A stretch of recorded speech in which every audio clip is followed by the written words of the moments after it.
Halo, kami dari kelompok 14 yang beranggotakan Natasha, Anggita, Esti, Ayu Ranti, dan Ayu Nurmala.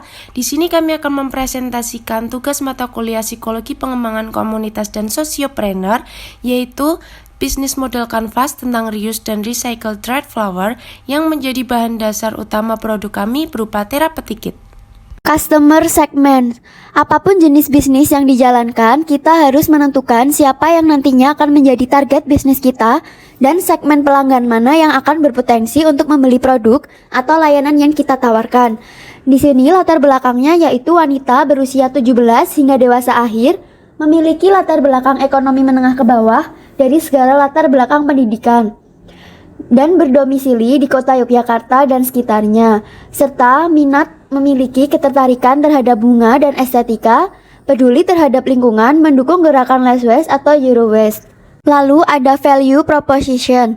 Kontribusi aspek ini dalam pengembangan komunitas adalah memastikan bahwa produk yang ditawarkan memberikan nilai dan makna tertentu bagi calon pembeli, sehingga produk kita dapat bermanfaat bagi para pembeli. Di sini ada berdampak baik terhadap lingkungan. Kami menggunakan limbah sampah atau barang bekas sebagai bahan baku utama pembuatan dan packing produk kami, sehingga dapat mengurangi sampah di lingkungan sekitar dengan metode reuse dan recycle. Lalu ada cenderung lebih murah dari harga pasar. Karena menggunakan limbah sampah, harga yang kami tawarkan pada produk kami lebih murah dibanding dengan harga produk sejenis. Mengingat modal yang dikeluarkan untuk membuat produk ini tidak sebesar modal pembuatan produk sejenis. Peduli terhadap kesehatan mental.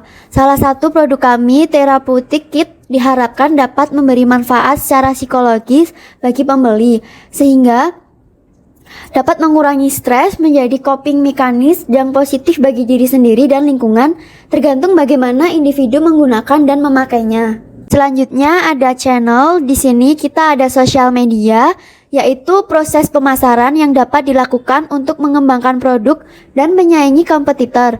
Karena dari tahun ke tahun penggunaan sosial media semakin meningkat, seperti contoh Instagram, TikTok, Facebook, dan WhatsApp. Lalu ada direct selling, yaitu salah satu hal yang dapat memberikan peluang para penjual untuk bisa lebih mudah dalam memahami keinginan calon konsumennya, seperti melalui bayar maupun event tertentu. Lalu ada juga e-commerce, sebagai perantara antara penjual dan pembeli secara online. Penjual di marketplace hanya perlu melayani pembelian. Semua aktivitas lain seperti pengelolaan website sudah diatur oleh pihak platform, seperti Shopee, Tokopedia, Lazada. Revenue stream, yaitu pendapatan pertama komunitas ini berasal dari dana hibah dari anggota sebagai modal awal berjalannya kegiatan tersebut. Dana hibah tersebut akan dikelola agar komunitas dapat mendapatkan penghasilan lagi. Transaction revenue, perolehan pendapatan dengan penjual jasa pada konsumen berupa dried flower, therapeutic kit, souvenir dan hadiah, serta hantaran maupun seserahan. Customer relationship. Kontribusi aspek ini dalam pengembangan komunitas adalah untuk mengetahui bagaimana caranya menjalin hubungan baik dengan konsumen agar mereka tidak mudah berpaling ke kompetitor. Karakteristik pelanggan berbeda-beda sehingga kita harus memahami bagaimana cara menanggapi, mengambil hati, dan mempertahankan customer. Di sini juga ada transaksional, yaitu tidak ada hubungan yang nyata antara komunitas maupun tim pemasar dengan pelanggan. Lalu juga ada personal assistance, yaitu interaksi antara manusia dengan manusia. Key resource. Kontribusi aspek ini dalam pengembangan komunitas adalah berisikan daftar sumber daya yang sebaiknya direncanakan dan dimiliki perusahaan untuk mewujudkan value proposition. Di sini ada karyawan, yaitu anggota komunitas tersebut.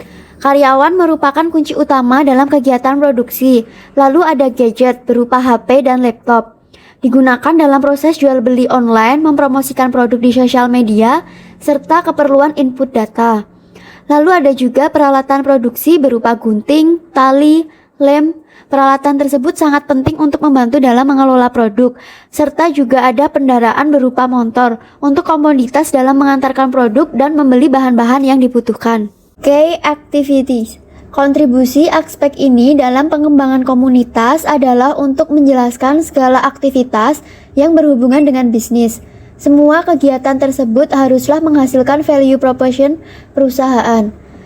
Dengan reuse dan recycle, bahan baku dikumpulkan, dipilah dan dikeringkan, lalu produksi yaitu mempersiapkan alat dan bahan, lalu menerima pesanan, melayani pembeli dan mengemas produk untuk dikirim.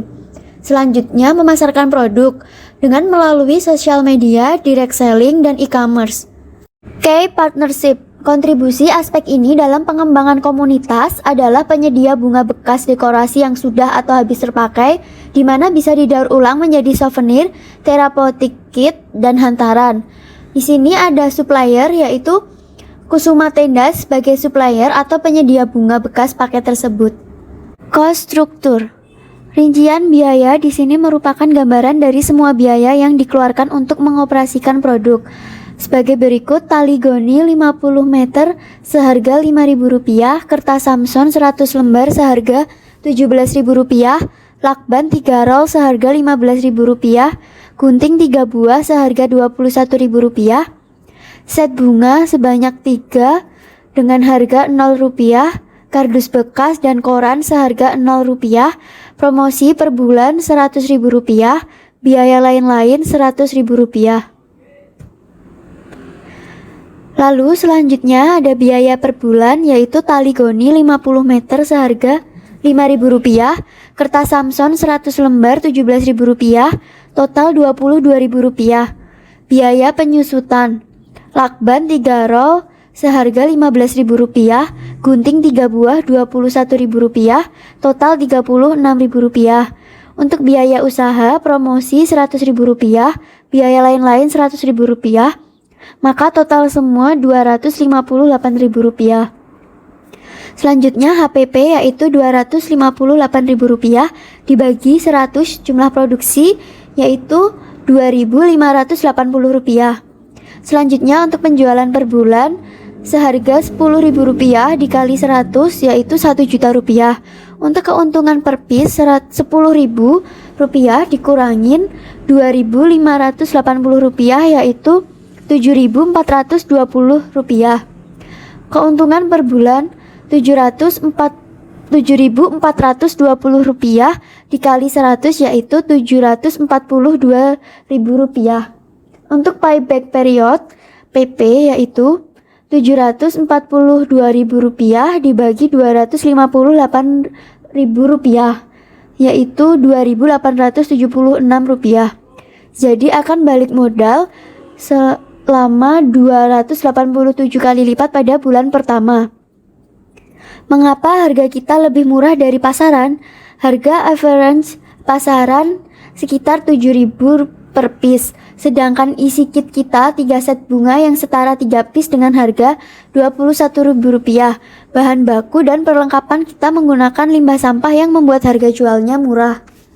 Bisnis model kanvas ada customer segment, tinggal di Yogyakarta dan sekitarnya, berjenis kelamin perempuan, berusia 17 hingga dewasa akhir, memiliki latar belakang ekonomi menengah ke bawah, segala latar belakang pendidikan, mendukung gerakan Zero Waste atau Less Waste, peduli terhadap lingkungan, menyukai bunga, menyukai estetika. Customer relationship, tradisional, dan person assistance. Untuk channel sendiri, ada social media, direct selling, e-commerce. Lalu ada revenue stream, yaitu dana hibah sebagai modal usaha, transaction revenue dengan menjual jasa pada konsumen berupa dried flower, therapeutic kit, souvenir dan hadiah, hantaran atau seserahan. Untuk value proposition ada ramah lingkungan, reuse dan recycle, less waste, lebih murah, dampak positif terhadap lingkungan, dampak positif terhadap kesehatan fisik dan mental, bermanfaat bagi orang sekitar. Untuk key activities ada reuse dan recycle, memproduksi, menerima pesanan, memasarkan produk. Lalu untuk key resource ada karyawan, laptop atau HP, kendaraan, peralatan produksi. Untuk key partnership ada Kusuma Tenda. Lalu untuk cost structure, biaya investasi ada gunting, lakban, biaya produksi, bahan baku, biaya tetap ada biaya promosi dan penyusutan. Demikian presentasi dari kelompok kami. Semoga teman-teman bisa memahami mengenai produk kami dan mohon maaf jika masih ada kekurangannya. Sekian, terima kasih.